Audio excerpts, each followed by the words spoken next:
ইন্নাল হামদুলিল্লাহ ওয়াসসালাতু ওয়াসসালামু আলা রাসূলিল্লাহি ওয়া বা'দ।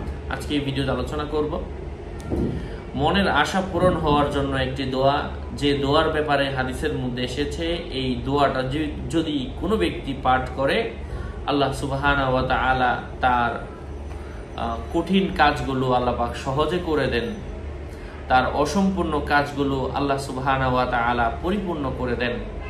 এমনই কিছু ছোট্ট পরীক্ষিত সহজ আমল আজকে এই ভিডিওতে আপনাদের সাথে শেয়ার করব। আলোচনা বুঝতে সাথেই থাকবেন। যারা এখনো চ্যানেলটি সাবস্ক্রাইব করেননি সাবস্ক্রাইব করতে ভুলবেন না। অনেকে আমার নাম আমার ছবি ব্যবহার করে ফেসবুকে অ্যাকাউন্ট তৈরি ভরে ফেলছে। নাম ছবি দেখে বিভ্রান্ত হওয়া যাবে না। প্রত্যেক ভিডিওতে বলি আমার মতো মানুষ কারোর সাথে চ্যাটিং করে না, চ্যাটিং করি না, সেই সময় আমার হয় না।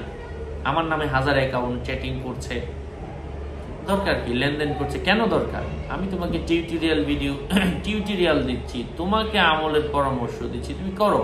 কেন লেনদেন করবে আমার নাম দেখে ছবি দেখে? প্রত্যেক ভিডিওতে বলি সাবধান করি। কোনো ভিডিওতে তো কোনো অর্থ লেনদেন করার কথা কোনো বলা হয় নাই। তো আমার ভিডিও দেখে কেন তুমি অন্যজনকে অন্য অ্যাকাউন্টে টাকা দিবে? তো আমাকে তুমি কেন দিবে? তুমি নিজে আমল করো। এটা টিউটোরিয়াল চ্যানেল, আমল করো। তোমার জন্য দোয়া রইল, শুভকামনা রইল।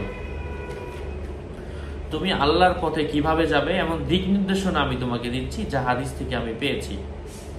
আল্লাহ পাক তোমাকে দিবেন, তোমার ভাগ্যে কি লেখা আছে সেটা তো আমি বলতে পারবো না।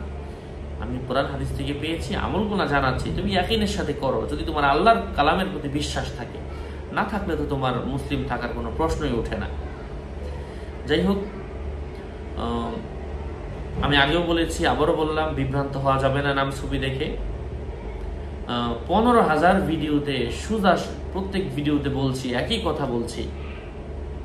যাই হোক, যে আমলটা নিয়ে বলবো, ফজরের নামাজ পড়ার পরে ওই জায়গার মধ্যেই বসে কারোর সাথে কথা না বলে 100 বার এই দোয়াটা পড়তে হবে এবং কাজ না হওয়া পর্যন্ত আমলটা কন্টিনিউ করতে হবে।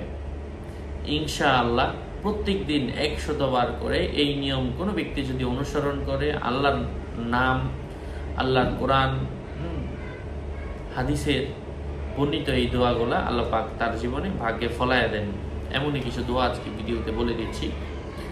এমন দোয়া বলবো যা কাবা ঘরের গিলাফের মধ্যে লেখা আছে। বাবা, এমন দোয়ার বিভিন্ন অংশ ওখানের মধ্যে আছে। যেমন বিসমিল্লাহির রহমানির রহিম, লা হাওলা ওয়ালা কুওয়াতা ইল্লা বিল্লাহিল আলিয়্যিল আযীম। কাবা শরীফের গিলাফের মধ্যেও লেখা রয়েছে। এটা এমন পরীক্ষিত একটা দোয়া। হ্যাঁ, এবং এই দোয়ার এই অংশটা রয়েছে, ইয়া কদিমু, ইয়া কারিমু, ইয়া ফারদু, ইয়া উইতরু, ইয়া ওয়াহিদু, ইয়া সমাদু, ইয়া হাইয়ু, ইয়া কাইয়ুমু যুল জালালি ওয়াল ইকরাম। এটাও কাবা শরীফের গিলাফের মধ্যে রয়েছে।